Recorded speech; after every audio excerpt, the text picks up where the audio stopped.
El sector bananero en Colombia cerró en el 2018 con una venta de aproximadamente 100 millones de cajas de banano.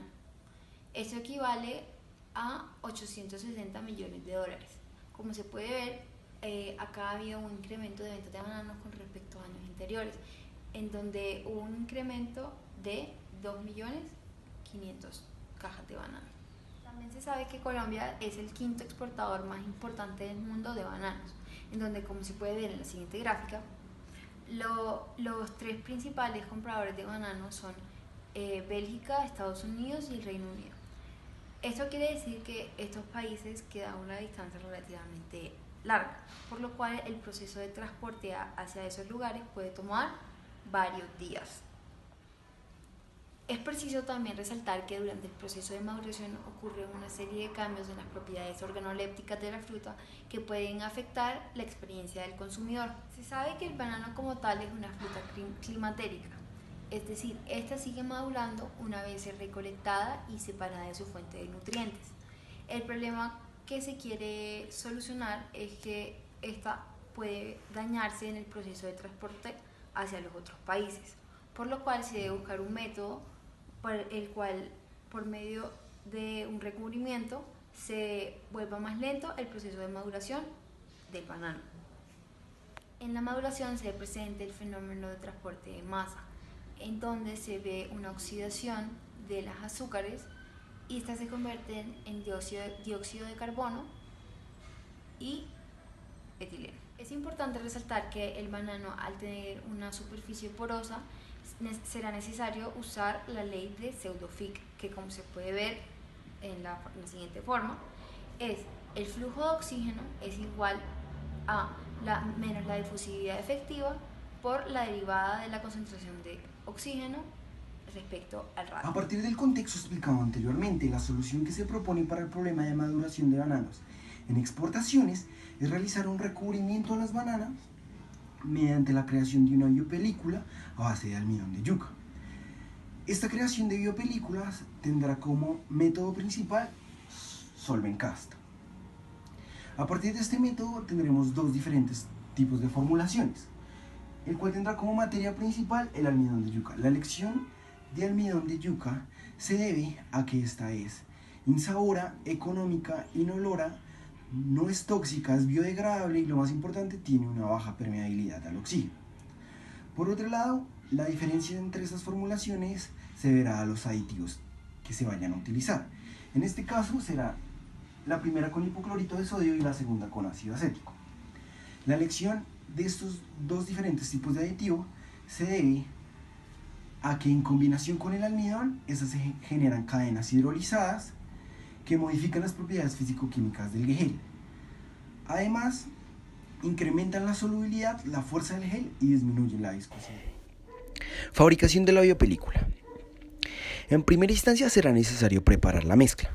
Para ello se pesarán 4.5 gramos de almidón de yuca y se vertirán en un vaso de precipitado con 60 mililitros de agua y 1.5 mililitros del aditivo correspondiente.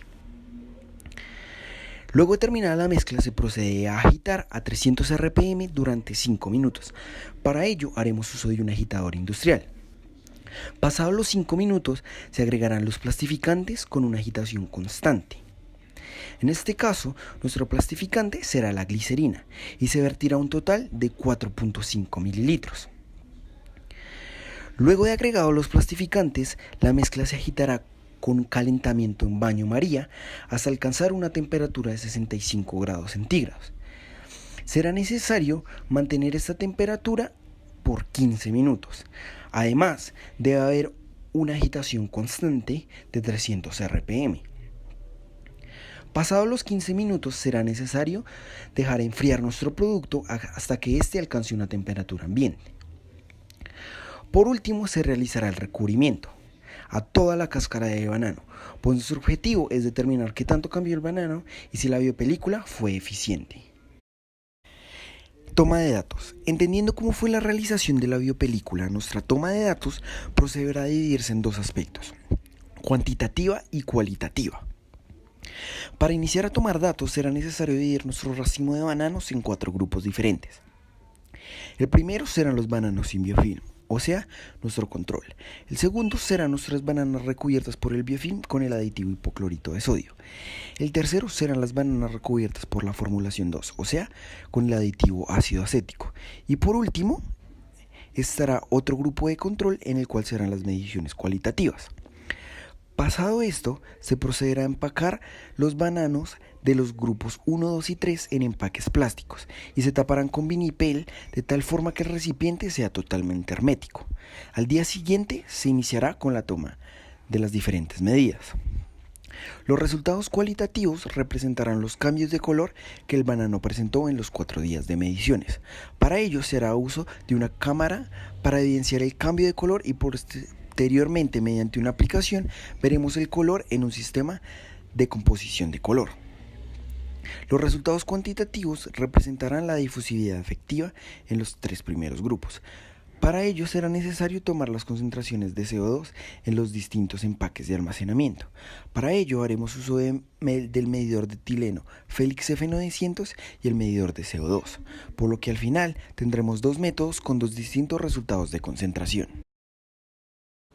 La variable que se midió en el laboratorio fue el etileno y el CO2 presentes en los bananos. Para esto se introdujo el banano dentro del Felix y se esperó a que el valor que este arrojaba fuese estable. Para medir el dióxido de carbono, se introdujo el medidor de dióxido de carbono dentro de la caja de los bananos y se esperó a que el valor estuviese estable. Variables de ingeniería. Para poder analizar nuestros resultados cuantitativos, es necesario plantear una ecuación que relacione nuestras necesidades del mercado con las variables de ingeniería. En este caso, es el flujo de oxígeno el encargado de cumplir con dicha función. La ecuación se desprenderá de un balance con reacción homogénea. Para realizar dicho balance es necesario conocer ciertos datos, como que nuestro volumen de envoltura, 2 pi RL delta R, tenemos un área de 2 pi RL y estamos en estado estacionario. El balance partirá de una geometría cilíndrica, pues es la figura más aproximada a lo que es un banano.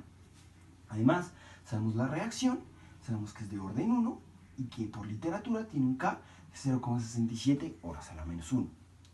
El balance de envoltura procederá a ser flujo de oxígeno que entra por el área superficial evaluado en R más delta R menos flujo de oxígeno que sale por el área evaluado en R menos el consumo que se genera de oxígeno representado por su velocidad de reacción por el volumen de envoltura es igual a 0.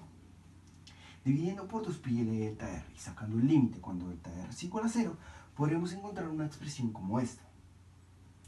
Reemplazándola por la ley de Pseudo-Fick, resolviendo la derivada correspondiente y haciendo la distintiva álgebra, podremos encontrar una ecuación diferencial de segundo orden con coeficientes variables. Para resolver esta ecuación será necesario recurrir a Bessel y a nuestras 2 condiciones de frontera, las cuales son, cuando R es igual a 0, nuestra derivada de concentración de oxígeno en R es igual a 0, y en R igual a R, nuestra concentración de oxígeno es igual a la concentración de oxígeno en el ambiente. Resolviendo estas 2 cosas, podremos encontrar nuestro flujo de oxígeno en una banana. Al multiplicarlo por un área, podremos encontrar el flujo de oxígeno. Se realizó una encuesta para medir las necesidades del consumidor y en ella encontramos que los consumidores prefieren que el banano dure en la casa entre 5 y 6 días después de comprado. La temperatura ideal a la que se prefiere consumir un banano es a la temperatura ambiente. Las características más importantes que debería tener un banano es su textura y su color. Y es muy importante que aporte nutrientes. También encontramos que el banano lo prefieren botar cuando su color es completamente marrón y el color ideal para consumir un banano es amarillo. De igual forma, medimos el color de los bananos a través del tiempo. Para esto tomamos fotos de los bananos en los 3 días que duró el experimento y posteriormente con la ayuda de MATLAB medimos la cantidad de píxeles y el color que tenía cada banano en cada día. Luego con estos valores se realizó la siguiente gráfica y pudimos obtener que el banano que más oscureció y más perdió su color amarillo fue el que tenía en su biopelícula ácido acético, seguido del banano que teníamos como control que no tenía ninguna biopelícula. Y finalmente, el banano que menos se oscureció fue el que tenía la biopelícula de hipoclorito. Se mencionó anteriormente, las mediciones que tomamos en el laboratorio fueron respectivamente la cantidad de etileno y la cantidad de CO2. Pero la que más se utilizó a la hora de calcular la difusividad efectiva fue la concentración de CO2, debido a que podíamos hacer relaciones estequiométricas, y como el CO2 con el oxígeno tiene una relación estequiométrica de 1 a 1, pudimos calcular de una manera más eficiente el flujo de oxígeno dentro. Con respecto a los resultados cuantitativos que se obtuvieron del experimento, se observa que en el método 1 la difusividad efectiva del biofilm es el menor en comparación al biofilm que se efectuó con ácido acético y a los bananos que eran del grupo de control, es decir, que habían sido expuestos a condiciones relativamente normales. Esto indica que el biofilm cumple la función de minimizar el flujo de oxígeno, por lo que se sabe que la relación entre el flujo de oxígeno con la difusividad efectiva es directamente proporcional, por lo que si uno disminuye, el otro también disminuirá. Adicionalmente, con el método se obtuvieron resultados similares, como se puede ver en la siguiente gráfica, pero se pudo observar que el comportamiento de los biofilms en torno a su difusividad efectiva eran muy parecidos, por lo que el método de CO2 resulta especialmente útil para saber qué material puede minimizar de una mayor manera el flujo de oxígeno dentro del banano. En conclusión, con los resultados obtenidos anteriormente se pudo concluir que la mejor formulación para el biofilm es aquella que tiene hipoclorito de sodio. Pero en primera medida porque el hipoclorito de sodio, a diferencia del ácido acético, es biodegradable, por lo cual puede ser más amigable a la hora de ser adquirido por un consumidor. Más aún, los bananos que tenían ácido acético maduraron de una manera más rápida debido a la presencia de esta sustancia, debido a que se aumentó el flujo de oxígeno en el banano y esto ocasionó que se tornara de un color café. Finalmente, la mejor formulación para evitar la maduración del banano fue la hipoclorito de sodio, debido a que no hubo una variación de color considerable, lo que evidencia que no hubo un proceso de maduración relevante en el banano. Por lo cual, podemos decir que esta formulación puede hacer que el proceso de exportación sea mucho más fácil.